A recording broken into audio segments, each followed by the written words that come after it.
اعوذ باللہ من الشیطان الرجیم بسم اللہ الرحمن الرحیم۔ السلام علیکم ورحمۃ اللہ وبرکاتہ۔ میں حافظہ افرا جاوید اسلام آپ سب سے مخاطب ہوں۔ اپنے یوٹیوب چینل انفینٹ اسلام میں آپ سب کو خوش آمدید کہتی ہوں۔ امید کرتی ہوں آپ سب خیریت سے ہوں گے، زندگی پرسکون، پر اطمینان اور ایمان بالخیر گزر رہی ہوگی۔ آج کے اس ویڈیو لیکچر میں ہم سورہ احزاب کا تعارف پڑھیں گے، اور سورہ احزاب پڑھانے کے پیچھے میرا مین مقصد ایک تو خود سیکھنا، سمجھنا، دوبارہ سے ریویژن ہوگی، عمل میں اللہ تبارک و تعالیٰ قرآن لانے کی توفیق عطا فرمائے۔ دوسرا یہ کہ میں نے اپنے ملک پاکستان میں نصاب میں سورہ احزاب کو شامل دیکھا ہے۔ جب ہم 10ویں جماعت میں داخل ہوتے ہیں، وہاں سے لے کر آگے مختلف کلاسز میں، مختلف جماعتوں میں ہم سورہ احزاب کو اپنے نصاب میں شامل پاتے ہیں، لیکن بدقسمتی کے ساتھ نہ سورہ احزاب کو اس طرح سے پڑھایا جاتا ہے جس طرح پڑھانے کا حق ہے، کیونکہ 10ویں کلاس میں یہ اسلامیات کی کتاب میں شامل ہے۔ اور جتنے بھی اسٹوڈنٹ میری یہ بات سن رہے ہیں وہ میری بات سے ایگری کریں گے کہ رٹے لگائے جاتے ہیں، اسٹوڈنٹ رٹے لگاتے ہیں ترجمے کو، اور کئی اسٹوڈنٹ تو اس طرح ہوتے ہیں جو کہہ رہے ہوتے ہیں کہ میں تو اسلامیات پڑھتی ہی نہیں ہوں، میں نے تو بس سالانہ امتحانات سے 1 ماہ پہلے پڑھنی ہوتی ہے اور پھر نمبر میرے بہت اچھے آتے ہیں، میرے بس اگر 50 ہے تو اس میں سے 40+ آتے ہیں، اگر 60 ہیں تو اس میں سے 50+، لائک وہ بڑا ہی اپنی بیان کر رہے ہوتے ہیں کہ اسلامیات بہت آسان ہے، اس میں تو نمبر آسانی سے آ جاتے ہیں، اس لیے ہمیں اس کو پورا سال پڑھنے کی ضرورت نہیں ہے۔ حالانکہ اگر اس سورہ کو اتنی قرآن کریم کی اہم، اتنی ہی احسن صورت ہے کہ اس کو پڑھا، سیکھا اور سمجھا جائے تو کیا ہی اس میں الحمدللہ ہمارے عمل میں اگر یہ اتر ہے تو اس سے بڑھ کے کیا اچھی بات ہو سکتی ہے۔ تو میں کوشش کروں گی وہ اسٹوڈنٹس جو 10ویں جماعت کے ہیں، وہ جو کہ آگے کسی بھی لیول، کسی بھی کورس میں سورہ احزاب پڑھ رہے ہیں، وہ اس کے تعارف سے شروع ہوں، اور تعارف کے بعد انشاءاللہ عز و جل یہ جو سیریز کا سٹارٹ ہو رہا ہے، جس میں میں ڈیلی نہیں تو کم از کم 1 یا 2 دن بعد سورہ احزاب پہ بھی ایک ویڈیو لیکچر اپلوڈ کیا کروں گی۔ بیسک مقصد اس کا یہی ہے کہ ہم سب سیکھیں، سمجھیں، اور وہ اسٹوڈنٹس جو سیکھنا چاہتے ہیں لیکن ان کے پاس وسائل نہیں ہیں اور وہ نہیں سیکھ پا رہے، ان کے لیے آسان الفاظ میں سورہ احزاب سمجھنے میں آسانی ہو۔ اور میں اپنے لیکچرز میں اسی طرح کے الفاظ کا چناؤ کروں گی جس کو سوچنا، جس کو سمجھنا اور جس کو اپنے فہم و ادراک میں لے کے آنا، عقل میں بٹھانا بہت زیادہ آسان ہو۔ تو سب سے پہلے چلتے ہیں مقام نزول کی جانب۔ مقام نزول مطلب جس جگہ یہ سورہ نازل ہوئی ہے، ٹھیک ہے۔ شان نزول اگر کسی آیت کا پڑھیں تو اس کا کیا مطلب ہوتا ہے، یعنی یہ قرآن کریم کی آیت کس وقت نازل ہوئی تھی، ٹھیک ہے۔ اور مقام نزول اگر کسی سورہ کا پڑھیں یا مقام نزول کسی آیت کا بھی بہت جگہ مینشن ہوتا ہے تو اس کا مطلب کیا ہے کہ یہ سورہ کس جگہ پر نازل کی گئی تھی۔ تو سورہ احزاب کے بارے میں ہے کہ یہ مدینہ منورہ میں نازل ہوئی ہے، اور اس کے علاوہ اس میں رکوع اور آیات کی تعداد کے حوالے سے بات کر لیں تو اس سورہ میں 9 رکوع ہیں اور 73 آیتیں ہیں، یعنی یہ سورہ 9 رکوع اور 73 آیتوں پر مشتمل ہے۔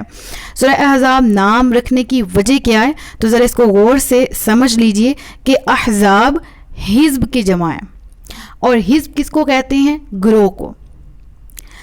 گروہ، جماعت، گروپ، لشکر، ان کو حزب کہا جاتا ہے، ٹھیک ہے۔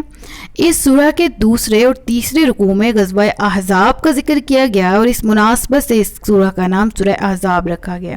اب غزوہ احزاب، اور اسٹوڈنٹس اس میں بھی بہت پھنستے ہیں غزوہ خندق اور غزوہ احزاب کے بارے میں، تو یہ پہلے کنسیپٹ لے لیں کہ یہ دونوں ایک ہی غزوے کا نام ہے۔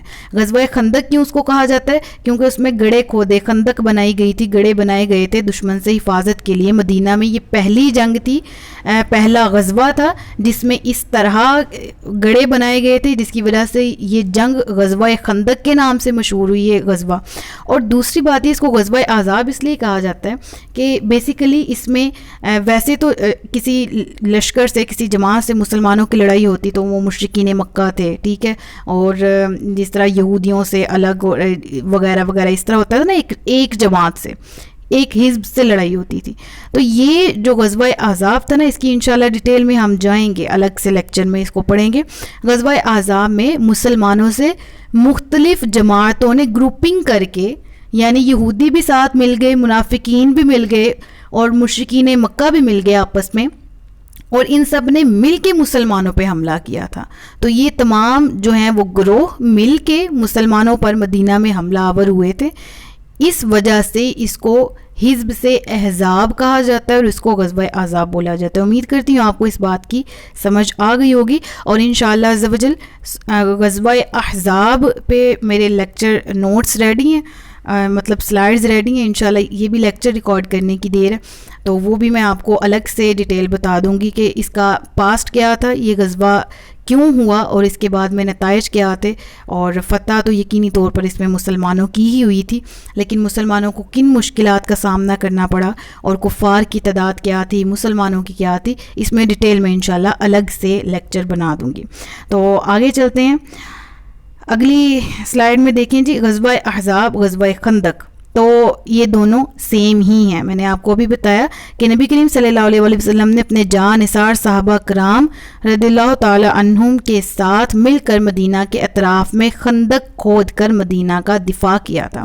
خندق مینز, میں آپ کو اگر آسان الفاظ میں کہوں تو گڑھا, ٹھیک ہے, وہ گڑھا کھودا گیا تھا. اور کیوں کھودا گیا تھا؟ تاکہ وہ جو اتنے بڑے کے بڑے لشکر بھر کے آ رہے ہیں وہاں سے, وہ اپنے اگر گھوڑے پر سوار ہیں, اونٹ پر سوار ہیں, یا پیادہ ہیں, پیدل ہیں, تو وہ ان کو ادھر کراسنگ کرنے میں مشکل ہو اور وہ حملہ, ان کے حملے سے بچا جا سکے, ٹھیک ہے. تو اس وجہ سے اس کو غزوہ خندق بھی بولا جاتا ہے. اور سورہ احزاب کے اگر مضامین کی بات کر لیں تو اس میں بے شمار چیزوں کے بارے میں, بے شمار احکامات کے بارے میں ہمیں بتایا گیا, اور مسلمانوں کی قدم قدم پر رہنمائی کی گئی ہے. رسول اللہ کی شان بیان کرنے کا مقصد ہو, رسول اللہ کے گھر کی اہل بیت کی شان بیان کرنے کا مقصد ہو, مسلمانوں کو آپس میں زندگی گزارنے کا شعور دینا, یہ تمام کے تمام جو مضامین ہیں وہ اس سورہ میں پائے جاتے ہیں. بے شمار ہے. میں آپ کو بھی بتا رہی ہوں کہ ہمیں ایک ایک آیت سے اتنا کچھ سیکھنے کو ملے گا.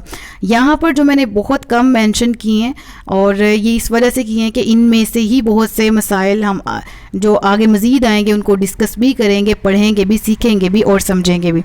تو شرعی احکامات میں جو مین ہے وہ یہ ہے کہ بیوی کو ماں جیسا کہہ دینے کا حکم. پہلے دور میں اس طرح ہوتا تھا, یہاں زہار کا حکم ہے, اور یہ اس کی ڈیٹیل انشاءاللہ سورہ کے ابتدا میں ہی آتی ہے, پہلے لیکچر میں یا دوسرے لیکچر میں انشاءاللہ جب ہم وہ آیت پڑھیں گے تو میں آپ کو یہ بتا دوں گی کہ اس دور میں, یعنی شریعت کہہ رہی ہے میں نے, نبی پاک صلی اللہ علیہ وسلم کے جب آغاز تھا اہل عرب کا, جب آقا علیہ الصلوۃ والسلام, جب اسلام کا سورج طلوع ہوا تو کن چیزوں سے منع کیا گیا اور کن کے کرنے کا حکم دیا گیا. تو لہٰذا وہ جو اپنی ازواج کو ماں کے برابر کہہ دیتے تھے تو یہ کنسیڈر کرتے تھے کہ شاید طلاق ہو گئی, تو اس عمل سے منع کیا گیا مسلمانوں کو, اور کہا گیا کہ اس طرح کہہ دینے سے طلاق ہو نہیں جاتی, جب تک طلاق دی نہ جائے باقاعدہ تب تک طلاق نہیں ہوتی. تو وہ اس کے مسائل ہیں, ڈیٹیل ہے اس میں کافی, محض ایک دو جملوں سے یہ کنسیپٹ نہیں لیا جا سکتا, وہ انشاءاللہ ہم صورت میں پڑھیں گے بھی, ٹھیک ہے. پھر یہ بتایا گیا کہ رشتہ دار ایک دوسرے کے وارث ہوتے ہیں, کوئی اجنبی دینی برادری کی وجہ سے کسی کا وارث نہیں ہو جاتا. اس کی بھی ڈیٹیل ہم پڑھیں گے, یعنی جائیداد میں حصے دار کون کون ہوتے ہیں اور کس طرح سے ان کے حصے مقرر ہیں. اور الحمدللہ اس میں سورہ نساء کمپلیٹ تفسیر اس پہ اپلوڈ بھی ہے. سورہ نساء میں جو جائیداد کی تقسیم کا ذکر ہے وہاں میں نے ڈیٹیل میں اس پر بیان کیا ہوا ہے, تو آپ نے اگر وہ جائیداد کی تقسیم کے حوالے سے سورہ پڑھنی ہے تو آپ سورہ نساء ضرور پڑھیے گا. پھر کسی کو منہ بولا بیٹا بنا لینے کا حکم, اور یہ ہم لوگ کیا کرتے ہیں کہ سوال پڑھا ہے اس کا جواب یاد کیا زبانی میم کو سنانے کی حد تک اور پیپر میں لکھنے کی حد تک. تو جو اس میں دینی مسائل نکلتے ہیں, اس میں جو مسئلے نکلتے ہیں, اور اس میں کیا حکم دیا جا رہا ہے, کتنی ڈیپتھ ہے اس معاملے میں, اور ہم اس کو نہیں دیکھتے, ہم نے صرف سوال جواب کی حد تک رکھا ہے. حالانکہ اللہ کی طرف سے یہ انتہائی اہم حکم ہے اور جس کو نہیں مانا جا رہا آج کے دور میں بھی, ٹھیک ہے. یا لے پالک بیٹے کے بارے میں احکامات وہ ہم ڈیٹیل میں پڑھ لیں گے. پھر نکاح کے بعد بیوی کو ہاتھ لگائے بغیر طلاق دینے کا حکم. سورہ بقرہ کی آیات اس میں اگر آپ دیکھیں نا آخری ربع, تو اس میں ڈیٹیل ہے کافی ساری, اور سورہ بقرہ بھی الحمدللہ ہماری کمپلیٹ ہو چکی ہے اور وہ اس چینل پہ اپلوڈڈ بھی ہے پلے لسٹ میں جا کے. تو اگر آپ نے بہت ڈیٹیل لینی ہے تو آپ وہاں سے لے سکتے ہیں. البتہ سورہ احزاب میں بھی اس کو میں پڑھا دوں گی انشاءاللہ عز و جل, اور سورہ احزاب میں اس کا اجمالی ذکر ہے, ٹھیک ہے. اور جو ڈیٹیلڈ ذکر ہے وہ ہم نے سورہ بقرہ میں پڑھ لیا ہے، ٹھیک ہے۔ پھر اس کے بعد مسلمان عورتوں کو پردہ کرنے کا حکم، یہ شرعی احکامات میں یہ مضامین کے اندر ڈسکس کر رہی ہوں، شرعی احکامات۔ تو مسلمان عورت ازواج مطہرات کا پردہ کیسا تھا، آج کی عورت کا پردہ کیسا ہے، کس کس سے کرنا چاہیے، کس طرح کا کرنا چاہیے، وہ انشاءاللہ ہم سیکھیں گے۔ تو یہ شارٹ سا انٹروڈکشن تھا سورہ احزاب کا، اور انشاءاللہ عز و جل ہم کل سے سورہ احزاب کی تفسیر بھی شروع کریں گے، پڑھیں گے۔ آپ کو یہ لیکچر بینیفیشل لگا ہے تو ضرور اس کو شیئر بھی کیجیے گا، اور اللہ سے دعا کیجیے گا کہ اللہ تعالیٰ مجھے صحیح طریقے سے پڑھانے کی، سمجھانے کی، اور ہم سب کو عمل میں لانے کی توفیق عطا فرمائے۔ اپنا بہت سا خیال رکھیے گا، مجھے دعاؤں میں یاد رکھیے گا۔ تاجدار ختم نبوت زندہ باد، پاکستان ہمیشہ زندہ باد۔ السلام علیکم ورحمۃ اللہ وبرکاتہ۔